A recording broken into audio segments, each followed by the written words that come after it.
इसके तैयार रहें वीरेंद्र जी भाई। मम आराध्य गुरुवर के चरणों में कोटिशा नमोस्तु एवं छुलक जी के चरणों में इच्छामि।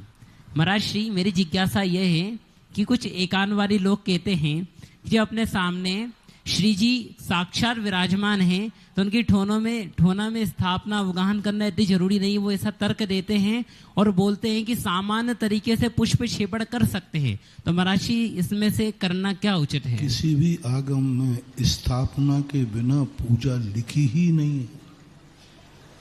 जितने भी पूजाएं हैं, अब द्रव्य संग्रहकार ने वो 8 श्लोक लिखे हैं, वो पूजा के नहीं लिखे।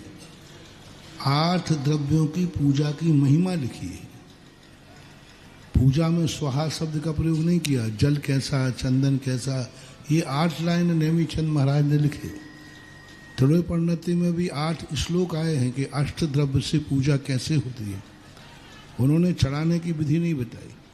बिना स्थापना एक श्रावकाचार है, उसमें लिखा 5 चीजें पूजा में होना चाहिए। स्थापना के 3 वहे, सन्निधिकरण, आवाहन और स्थापना, और एक पूजा 4, और अंत में उन्होंने कहा विसर्जन।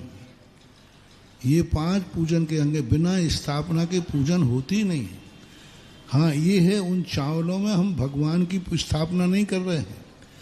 जैन दर्शन के अनुसार किसी भी चीज में स्थापना पंच कल्याणक पूर्वक होती है।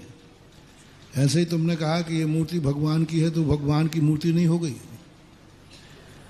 चामुंड राय ने 4 साल के अंदर स्पष्ट कहा, चावल आदि में भगवान की स्थापना करना ये हमेशा बहुत ही मिथ्यात्व के कारण का बन सकता है। तो उन्होंने निषेध किया। स्थापना नहीं है, ये संकल्प की स्थापना है कि मैं आदिनाथ की पूजा का। लेकिन उसको बोला ऐसे ही जाएगा कि मैं स्थापना कर रहा हूँ, बोलने में अंतर नहीं आएगा। जैसे कोई व्यक्ति आपके घर में आ ही रहा है तो फिर आप क्यों बोलते हो आइए साहब, वो तो आ ही रहा है। और खाली कुर्सी पड़ी है, वो तो बैठ ही जाएगा। फिर क्यों बोलते आइए साहब बैठिए? अरे दूर क्यों बैठते हो? ये आप लोगों के व्यवहार में आता है कि नहीं? तो ये पूजा व्यवहार है। भगवान आइए, सन्निधि करना और निकट आइए, अंदर हृदय में विराजमान होइए। तो बिना स्थापना के पूजा होती ही नहीं है। चाहे भगवान सामने हो या अथवा ना हो, गुरु महाराज सामने हो या अथवा ना हो, स्थापना एक पूजन का अंग है जो व्यवहारिकता है, करना ही चाहिए। हमें तो एक पूजा कहीं की लिखी हुई बता दो जिस पूजा में स्थापना ना हो। जब से बने विधान बने, पूजाएं बनी, कभी बिना स्थापना, और कहीं कोई चर्चा आई भी नहीं है। अब वो सठखंडागम की चर्चा करते तदाकार तदाकार की, कि ये तदाकार स्थापना, सामने मूर्ति बैठी है तदाकार, तो अब चावलों में अतदाकार क्यों? वो ये मंदिर वाली मूर्ति नहीं है। वो सामान्य जो गोटे आदि शतरंज आदि खेलते हैं उसमें तदाकार अतदाकार की बात आई है। यहाँ तो तदाकार होगी। और चावलों में तुमने स्थापना कर दी तो क्या उसमें आदिनाथ भगवान आ गए? पंचकर्मा करो फिर चावलों का। हाँ, उन चावलों को गर्भ कल्याणक लाओ, जन्म कल्याणक लाओ, फिर दीक्षा लाओ, फिर हमें बुलाओ सूर्य मंत्र को।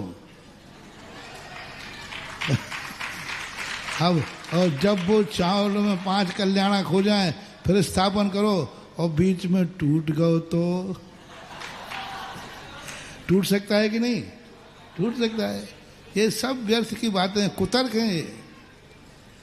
जो विधि है स्थापना की, उनको यही कहना चाहिए, ना इसमें भगवान की स्थापना है, मूर्ति है या नहीं है, एक संकल्प की स्थापना है। और उस संकल्प के रूप में हम चावल स्थापित कर रहे हैं ठोने पे, और संकल्प को उच्चासन पर रखना चाहिए, इसलिए रख रहे हैं, ऐसा माना।